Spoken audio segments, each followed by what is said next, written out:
Music शुरू हो गया हमारे कान में। वो म्यूजिक क्या है? जी जी जी जी, बात बड़ी सीरियस है, हम बड़े लाइट तरीके से कर रहे हैं, लेकिन बात बहुत गहरी है। जरा गौर से सुनिएगा क्योंकि सवाल करेंगे मोदी से। आस्क मोदी। पहला दिखाए भाई, क्या है? वाह वाह वाह, क्या हो रहा है? इस दफा तो इंडिया की अवाम ही मोदी से सवाल कर रही है कि भाई सब खा जाओगे या हमारे लिए भी कुछ छोड़ोगे? क्या बात है, हमारे मुंह के नवाले तो आपने छीन लिए। कैसे तो ये बेचारे देखिए अवाम देख रही है कि भाई एक रोटी का निवाला हमें भी दे दो, सारे ही खा लेना अपने इंडिया को, कुछ तो छोड़े, कुछ तो हमारे लिए भी रखे। और हर बाइट में एक इंडियन है।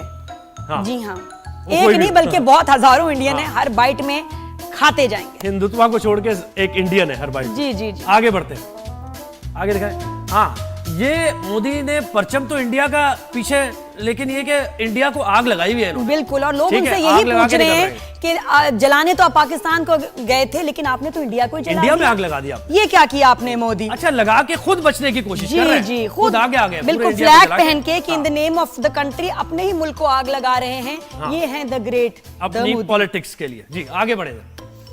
वाह, अरे पकड़े गए। ये बड़ा आपको क्या बताएं क्या हुआ? अंधेरे में क्या हुआ भाई रातों रात? ये कहानी, हाँ ये कहानी ये हुई कि जैसे हम कहते हैं ना कि वो अपने आर्मी चीफ से कह रहे होते हैं भाई जाओ जाके बॉर्डर पे लड़ो, कुछ तो करो, मेरी इज्जत बचाओ। वो नहीं मान रहे, तो उन्होंने कहा अच्छा मैं खुद ही जाता हूँ। मिसाइल बना रहे थे ना कल। जी, फौजियों ने तो इनकार कर दिया। सॉरी मोदी, हमारे पास कोई लॉजिक नहीं लड़ने का। इन्होंने मिसाइल बनाया, मुंह में रखा, पहुंच गए और बस पहुंचने के बाद मिसाइल हो गया फुस और पकड़ लिया इनको हमारे फौजियों ने। और फिर उसके बाद क्या धुलाई की? नहीं, उसके बाद धुलाई क्या, उसके बाद चाय पिलाई। धुलाई के बाद चाय। देखिए हम पहले करते हैं धुलाई, फिर चाय पिलाते हैं। फिर चाय पिलाते हैं, ठीक है। अच्छा, ये सवालात हर तरफ से सवालात है, बल्कि सवालात भी है, पंच भी है, कुछ मुक्के भी उठा रहे हैं। हर देखें कि मजहब का जो इंसान है इंडिया में रहता है, सेक्युलर सो कॉल्ड स्टेट, पूछ रहा है मोदी से क्या कर रहे हो? इसमें सिख भी है, हिंदू भी है, मुस्लिम भी है, सभी है, ईसाई भी है, सब सवाल कर रहे हैं कि मोदी कह रहे हैं कि मैं तो भाई माचो मैन बना हुआ हूं और तुम जो भी सवाल पूछते हो मेरा इससे क्या है, मुझे तो इलेक्शन जीतना है बस, बाकी कुछ नहीं। आगे हाँ, अच्छा, इस सवालात के बाद की कैफियत है ये? हाँ जी, बिल्कुल सही। प्रैक्टिस कर रहे हैं आजकल, रोज मॉर्निंग वॉक पे निकलते हैं मोदी, क्योंकि कब भागना पड़ जाए। हसीना वाजिद को तो इन्होंने संभाल लिया। इनको उन्होंने क्या कहते हैं ना, वो जो पनाह दे दी, इनको कौन पनाह देगा? तो ये आजकल भागने की प्रैक्टिस कर रहे हैं, शायद कुछ मिनट हो उनके पास भागने के लिए, वरना लोग इनको ये हमने देखे थोड़ी सी फ्यूचरिस्टिक है ये कि आगे होने क्या जा रहा है, यही होने जा रहा है। हमें लग रहा है कि भारत में बहुत जल्दी होने वाला है कि हसीना वाजिद की तरह ये भी भाग रहे होंगे, लोग इनके पीछे पीछे भाग रहे होंगे, मर्द भी और मारेंगे, जाने की जगह नहीं मिलेगी, बच्चे भी मारेंगे और उनकी औरतें भी मोदी को मारेंगी। हाँ जी हाँ, सब ये पिटाई होने वाली। क्या बात है। आगे बढ़े। वैसे बड़ी अफसोस की बात है ये जो मजे से सो रहे, मजे से बच्चों की छत, उनका फ्यूचर, उनका राम, उनका खाना पीना, उनकी सेहत, सब कुछ रोंद के मोदी सही। उसने कहा कि यार ये चीजों की जरूरत नहीं है बच्चों को, उसके मुझे मिसाइल ला दो। बिल्कुल, तुम तो इस्लाम में रह सकते हो ना। मतलब हिंदुस्तान के बच्चों को छत की जरूरत नहीं, पढ़ाई की जरूरत नहीं, इलाज की जरूरत नहीं, मिसाइल ले लो उन पैसों का। तो टैक्स पेयर्स की मनी जो है वो जा रही है मिसाइल्स में, इन बच्चों को जरूरत नहीं है बारिश में। भाई ये तो धारावी में रह सकते हैं, जैसी कई कच्ची आबादियों में रह सकते हैं, चौल में रह सकते हैं, तो वो तो एडजस्ट करना सीख गए वहां के लोग कि अगर रोटी ना मिले पूरा दिन तो हम एडजस्ट कर लेंगे। बिल्कुल, तुम सो या ना सो, ये सो रहे क्या बात, ये मजे से आराम, सुकून की नींद ले रहे। तो जी आस्क मोदी, कैसा लगा आपको हमारा सेगमेंट? और बड़े उसमें मैं तो कहती हूँ सीरियस सवाल थे, और बाकी यही सवाल मान से हर हिंदुस्तानी मोदी से पूछ रहे हैं। बिल्कुल।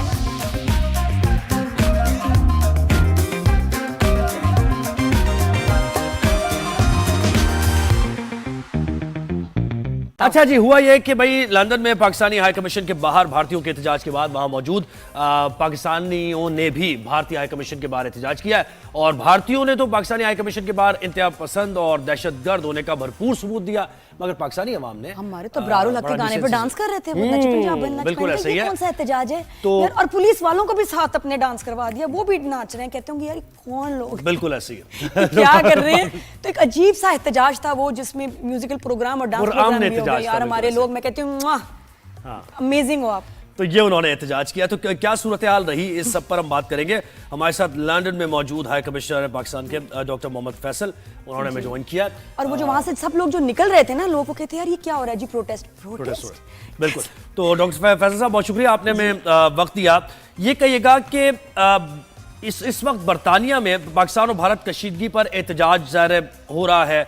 ये सियासत का मरकज बना हुआ है ना, ओवरसीज पाकिस्तानीज भी और ओवरसीज इंडियंस भी मुसलसल एहतजाज कर रहे हैं। तो क्या सूरत हाल है? जी 2 मिलियन के करीब 20 लाख से ज़्यादा पाकिस्तानी ओरिजिन के लोग रिहाइश पजीर हैं बरतानिया में। इससे कुछ ज़्यादा या तकरीबन इतने ही लोग रिहाइश पजीर हैं जो इनको इंडियन ओरिजिन के कहते हैं। तो जाहिर है ये लोग अपने ममालिक के साथ इन टच रहते हैं और बड़े इमोशनली इन्वॉल्व हैं। जो भी डेवलपमेंट्स होती हैं, तो जो पाकिस्तान हिंदुस्तान की टेंशन्स होती हैं, उनकी एक इम्प्लीकेशन यहाँ पे आती है जो कि यकीनन चल रही है, जिसके नतीजे में आप पाकिस्तानी हाई कमीशन या हिंदुस्तान का जो हाई कमीशन लंदन में है उसके सामने मुजाहरे और मुख्तलिफ प्रोटेस्ट देखते हैं। ये लोग काउंसलेट्स के सामने भी प्रोटेस्ट करते रहते हैं और ये डीपली इन्वॉल्व हैं और बहुत चार्ज्ड है। ये बात सही है। ये बताएगा कि पाकिस्तानी हाई कमीशन पे जो भारतीय शहरियों ने हमला किया था, उस केस का क्या हुआ, कहाँ तक पहुँचा? जी बिल्कुल, हमला किया।